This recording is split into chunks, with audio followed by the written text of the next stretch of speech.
একটা ভিডিও করলাম এত বাজে, এত নয়েস, এত যদি আবার এডিট করো, এত কিছু লোককে পয়সা খাও। কি হয়েছে পাঞ্চু, কি সমস্যা?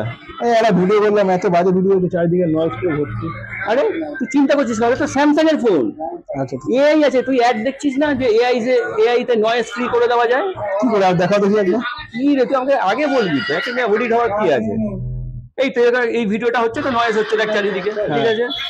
আমরা যদি এআই তে যাই স্যামসাং এর ফোনে, যেখানে আমরা নয়েজ ফ্রি করে দেবো, দেখ হয় ওরকম? একদমই হয়। মানে স্যামসাং এর ফোনগুলোতে এরকম হবে? স্যামসাং এর ফোনগুলোতে আসছে এখন। এ দেখো কি কি আছে, ভয়েস নয়েজ আমি ক্লিয়ার করতে পারবো এখান থেকে। নেক্সট কি আছে দেখো, ক্রাউড, আশপাশে যে ক্রাউড নিয়ে রাস্তাঘাটে যেটা হয় সেটা বন্ধ করে দিতে পারবো। আমরা বাইকে যাচ্ছি, কোনো এয়ার এর যে সাউন্ড হচ্ছে সেটাকে হাওয়ার যে আওয়াজটা আছে একদম, আমরা প্রথমে ভয়েসটাকে ক্লিয়ার করেছি, দেখো জিরো করে দিলাম। আচ্ছা, সেভ এডিট। এটা হলো যদি আশপাশে কেউ কথা বলছে সেটাকে নয়েজ ফ্রি করে দিল, তাহলে তুই চিন্তা করছিস তার ভয়েসটাই চলে আসবে। আমি আলাদা করে কোনো সফটওয়্যার নামাতে হবে?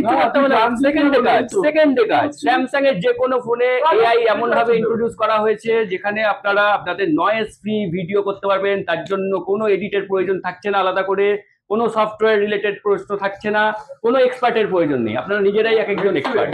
দারুণ কি করছো এটা? তোর সমস্যা মিটে গেল।